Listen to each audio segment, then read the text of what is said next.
I think ये 20 साल की जर्नी है मेरी।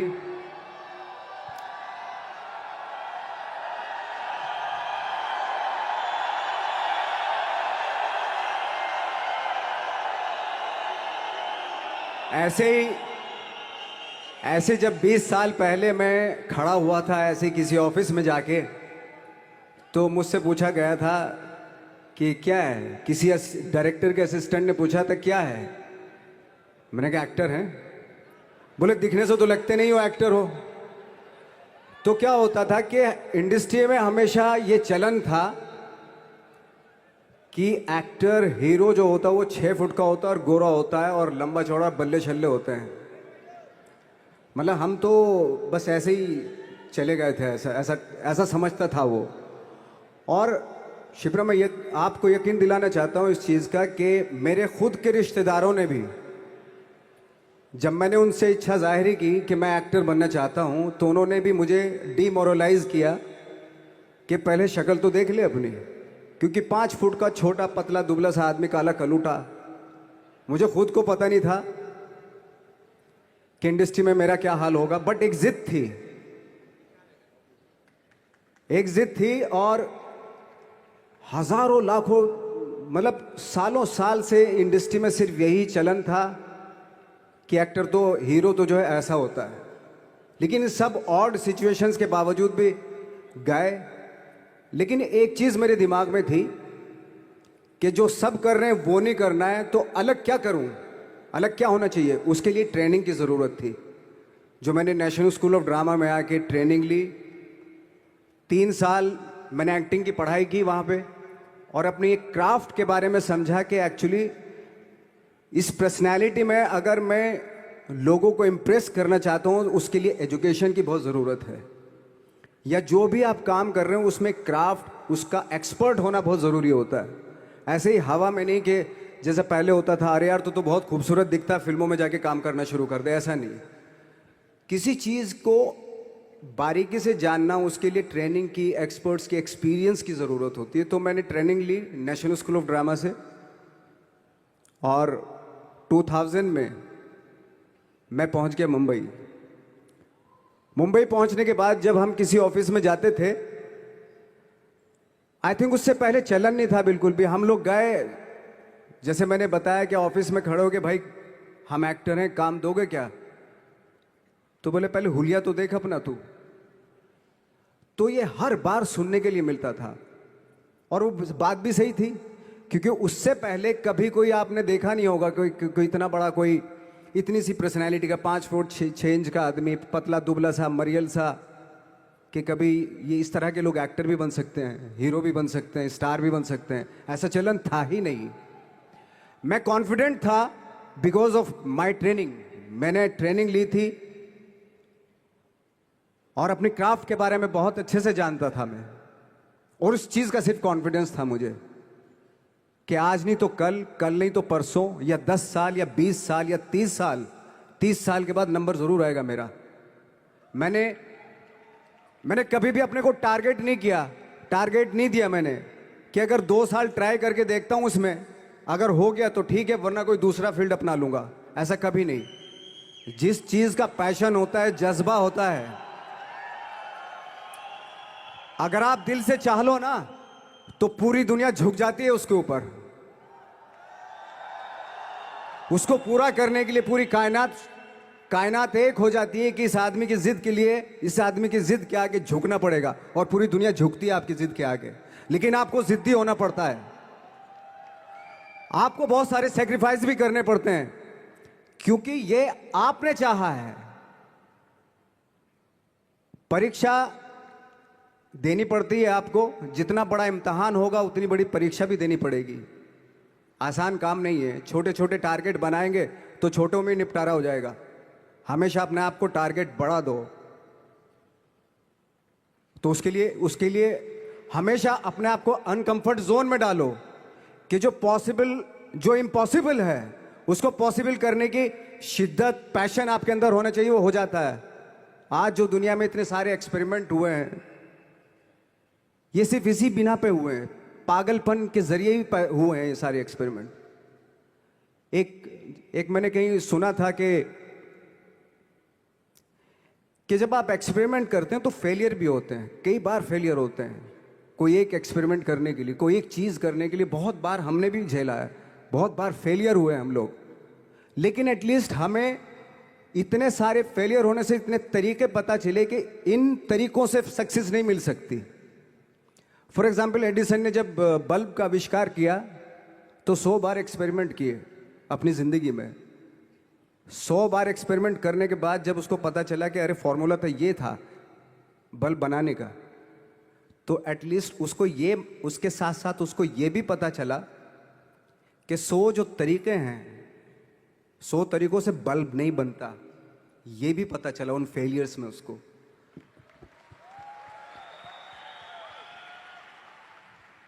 जब हम लोग मुंबई आए तो हमें मालूम था हमारे पास पर्सनैलिटी नहीं है, हमारे पास बैक नहीं है, या हमारे फादर दादा परदादा तो फिल्म इंडस्ट्री में है नहीं, हम ही हैं।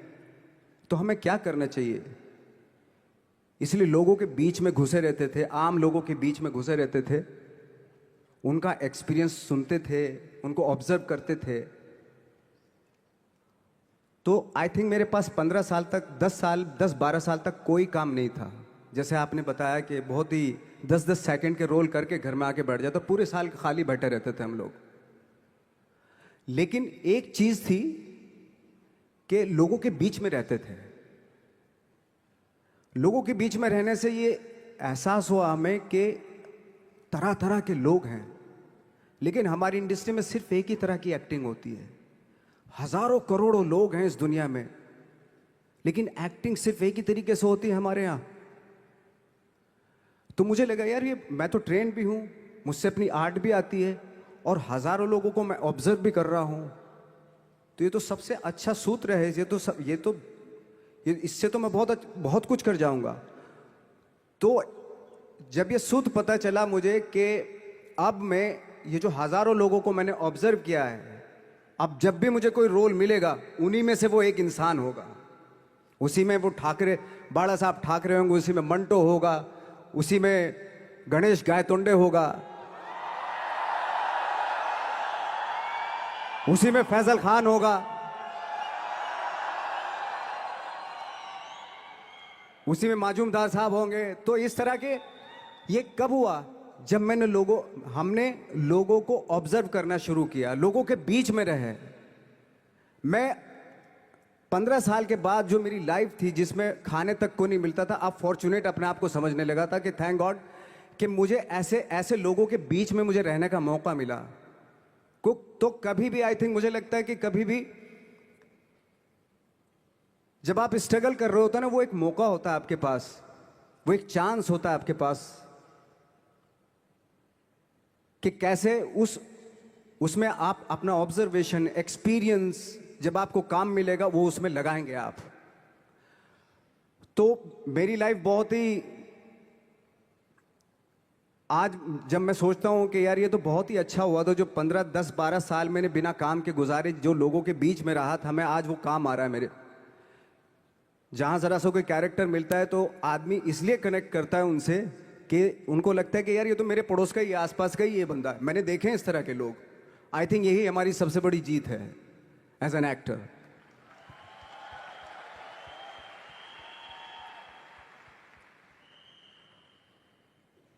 ऑफ कोर्स स्ट्रगल में बहुत सारी चीजें सेक्रीफाइस करनी पड़ती हैं, क्योंकि खुजली आपको हुई है, आप ही को मिटानी पड़ेगी। यू नो, आप जो आप हैं वो आपने बनना चाहा था, और अगर डिसअपॉइंटमेंट आ रहे हैं तो आप तो कंप्लेन भी नहीं कर सकते, क्योंकि आप ही ने चाहा था ये बनना।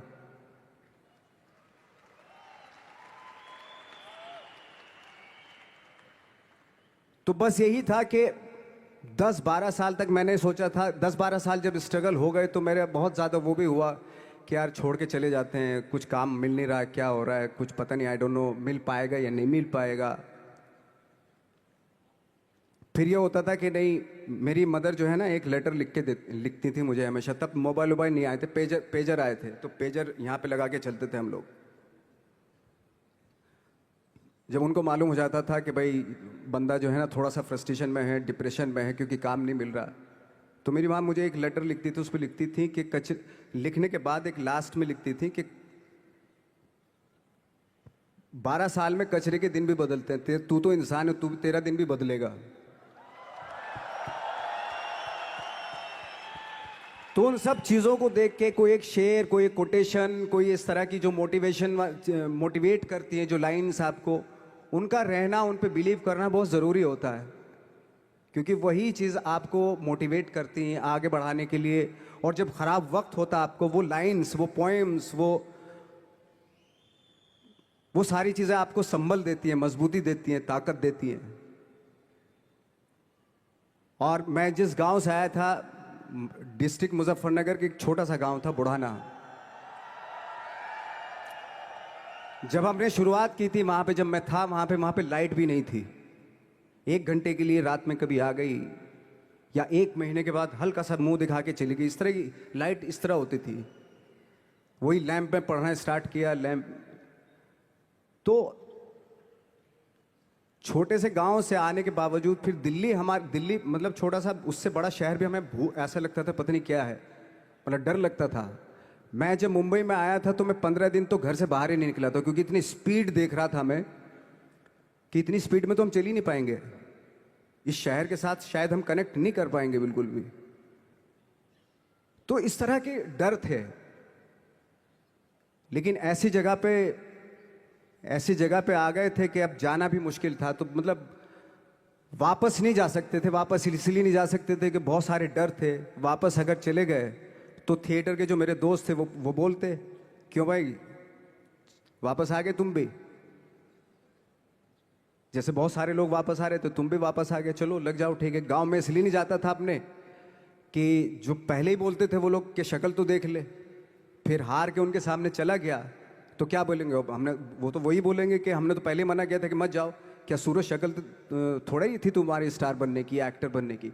तो ये बहुत सारे डर थे जिसकी वजह से मैं अपने ना तो गांव जाता था, ना जहाँ से ट्रेनिंग ली थी दिल्ली से, ना वहाँ जाता था। मैंने जो भी है मरना जीना मुंबई में ही होगा। रही बात सक्सेस की, सक्सेस अगर 30 साल बाद भी मिलेगी उसके लिए भी मतलब तैयार रहना चाहिए। सक्सेस की कोई डेट नहीं होती, कोई तारीख नहीं होती, कोई टारगेट नहीं होता कि इतने ही दिनों में मिल जाएगी। इंसान का काम होता है, आई थिंक मुझे लगता है कि मेरे हिसाब से मुझे लगता है कि लाइफ ना हमेशा अपने आप को लाइफ में पुश करते रहो, और पैशन के साथ जिस भी आप काम में हो, जो भी आप काम कर रहे हैं उसमें पैशन के साथ लगे रहना बहुत ज़रूरी होता है।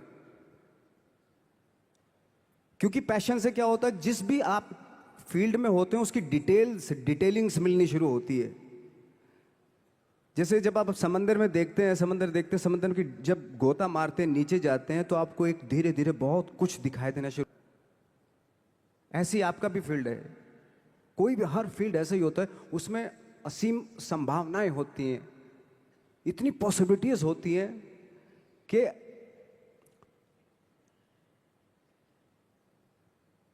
आई थिंक दुनिया का हर काम में इतनी सिर्फ अगर एक दर्जी है पैंट सीता है, 1000 तरीके की पैंट सी सकता है वो, अगर वो चाहे तो। अगर उसने नहीं चाहा तो वो जो ट्रेंड चला रहा है वही सीता जाएगा।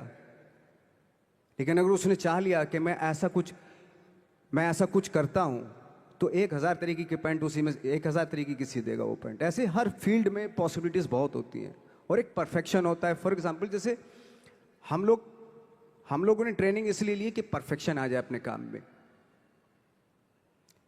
जैसे एक मैंने एग्जाम्पल सुना था कि ये छोटी छोटी चीज़ें जो मैं बता रहा हूँ, ये चूंकि मैंने बचपन में सुनी थी, उन पे उन्हीं को अपनी लाइफ बना के आगे बढ़ा तो आज यहाँ पे हूँ। इसलिए वो छोटी छोटी चीज़ें बहुत काम आती हैं, उनको सुनना बहुत ज़रूरी होता है इंसान के लिए। बताते हैं कि एक बहुत बड़े, पता नहीं ये सच है झूठ है, मुझे नहीं इतना ज़्यादा नहीं मालूम, बट कोई बहुत बड़े इंसान हुए, लेकिन वो पहले मोची थे, जूता सीते थे। लेकिन जूता जहाँ से सीते थे ना, वहाँ से कभी फटता नहीं था वो, भले दूसरी जगह से फट जाए लेकिन वहाँ से नहीं फटता था, क्योंकि उसका पैशन था जूता सीना। काम भले ही वो है वो, लेकिन उस काम में भी उनका उनका पैशन है। तो इसी वजह से वो इतने पॉपुलर होते चले गए कि यार जूता फट गया लेकिन सिलवाना वहीं जाके है, क्योंकि वहाँ अगर उन्होंने सी दिया वहाँ पे, जिंदगी भर वहाँ से जूता नहीं फटेगा। तो छोटी छोटी चीज़ों में ये जो परफेक्शन, पैशन, ये सारी चीज़ें होती है जो आपका आगे बढ़ाती हैं, बहुत आगे ले जाती हैं। लेकिन उसके वही है, कुछ चीज़ों का होना वाकई बहुत ज़रूरी होता है। फिर एक्सपीरियंस आपका, आपकी नॉलेज।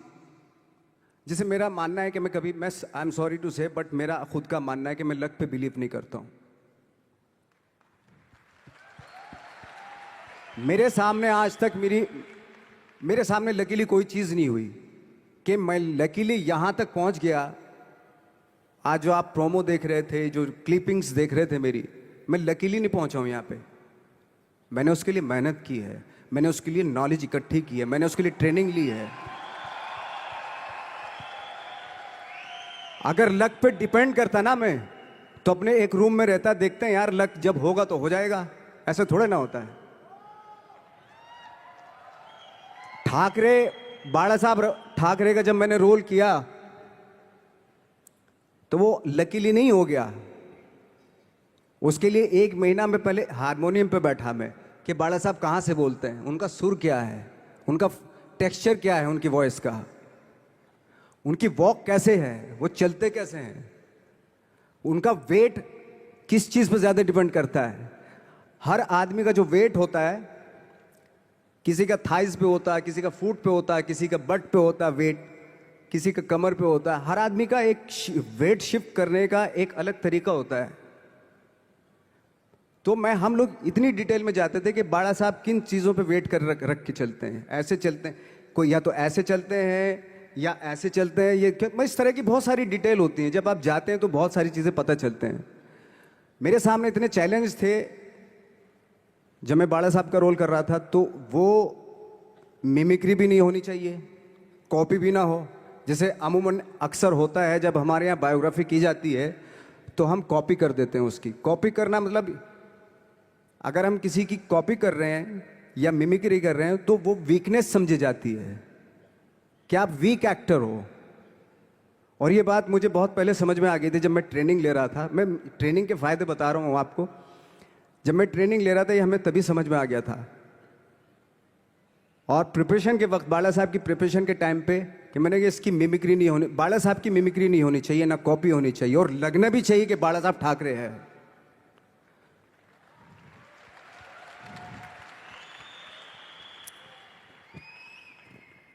क्योंकि चैलेंज ये था कि हजारों लाखों वीडियोस हैं बाला साहब ठाकरे के, हर आदमी ने देखे हुए हैं, सब ने देखे कि बाला साहब कैसे बोलते हैं, कैसे हाथ को ऐसे ले जाते हैं। एक बार ये हुआ था कि मैं जब इसकी शूटिंग कर रहा था, ठाकरे मूवी की शूटिंग कर रहा था मैं, तो उद्धव साहब ठाकरे जो है वहाँ पे आ गए थे, वैनिटी में बैठे थे मेरे सामने। तो मेरा हाथ ऐसे था, इट्स लाइक दैट। तो बोले आपने हाथ ये ऐसे क्यों रखा हुआ है? मैंने उनका हमेशा ऐसे ही रहता था हाथ। तो और यही वो क्या होता था, वो सिगार पीते थे, और सिगार ऐसे पिया जाता है कुछ ऐसे, और इसलिए उनका हाथ हमेशा नॉर्मली भी रहता था तो ऐसे रहता था। और यहीं से जब स्पीच देते थे यहीं से ये जाता था, जो उनका सिग्नेचर वो जेस्चर था। तो वो शॉक्ड हो गए कि इतनी डिटेलिंग आपने ली है। तो जब फिल्म देखी उन्होंने, तो फिल्म देखने के बाद उनको रियलाइज़ हुआ कि वाकई बहुत स्टडी की है नवाज ने उनके बाड़ा साहब के ऊपर। तो मुझे खुशी हुई थी कि थैंक गॉड कि ये सारा किस लिए हो रहा है, पैशन की वजह से हो रहा है। एक पैशन है, उसके बाद आपका एक्सपीरियंस है, आपकी नॉलेज है, आपकी ट्रेनिंग है, उससे ये सारी चीज़ें निकलती हैं। लाइक मंटो, ये जितने भी कैरेक्टर्स हुए वो सब हवा में नहीं हुए या लकीली नहीं हो गए। उनके लिए बाकायदा बहुत छोटी छोटी मेहनत की, छोटी छोटी डिटेल इकट्ठी की गई, स्कोर बनाया उसका, उन डिटेल्स का, तब जाके वो कैरेक्टर जो आप देखते हैं वो एक अलग इंसान दिखता है। वो मैंने कभी भी हीरोइज्म या इन सब चीज़ों पे बिलीव नहीं किया। जब आज मुझे बोलते हैं कि तुम तो स्टार हो, मैं सच आज भी मुझे यकीन नहीं होता कि मैं स्टार हूँ। मुझे लगता है कि मैं एक्टर ही हूँ, और मैं आज भी ढूंढने की कोशिश कर रहा हूँ, नई नई डिटेल्स ढूंढने की कोशिश कर रहा हूँ कैरेक्टर्स की।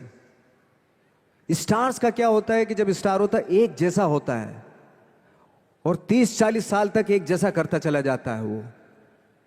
मुझे वो नहीं बनना। अगर मैं ये करूं तो शायद दूसरे दिन ही बोर हो जाऊंगा मैं। मुझे हर रोज नए कैरेक्टर ढूंढने हैं।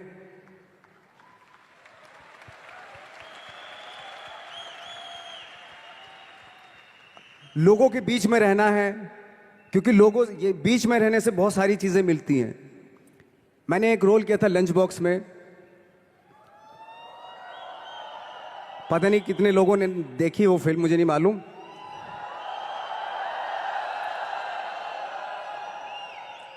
उसका कोइंसिडेंट ऐसा हुआ कि मेरा जो दोस्त था, जो मेरे रूम पार्टनर स्ट्रगल के टाइम पे मेरे साथ रहता था, तो मैंने उसी को सेम उसी की डिटेल मार दी उसमें फिल्म में। जब पिक्चर रिलीज हुई तो उसने देखी, उसको लगा अरे ये तो मैं हूं। अब वो भी एक्टर था। उसके बाद जब वो फिल्म इंडस्ट्री में किसी के पास काम मांगने जाता था, तो लोग उसको बोलते थे यार ये ऐसा मत कर, ये नवाज ने कर दिया, कुछ दूसरा कर। तो बोलता हम तो ओरिजिनल में ही ऐसे हैं, उन्होंने हमारा कॉपी किया है। कहने का मतलब ये है कि लोगों के क्या होता है, स्टार्स हमेशा शीशों के घरों में रहना शुरू कर देते हैं। उनको बैंड्रा में, उनको मतलब किसी ऐसी जगह पे रहते हुए ये नहीं मालूम कि दूसरी जगह क्या है। अगर आप चाहते हैं रोज हर फिल्म में एक नई पर्सनैलिटी क्रिएट करें, तो लोगों के बीच में रहना पड़ेगा आपको। भले थोड़ी परेशानियां होती हैं, बट रहना पड़ेगा उनके बीच में। मेरा तो ऐसा मानना है।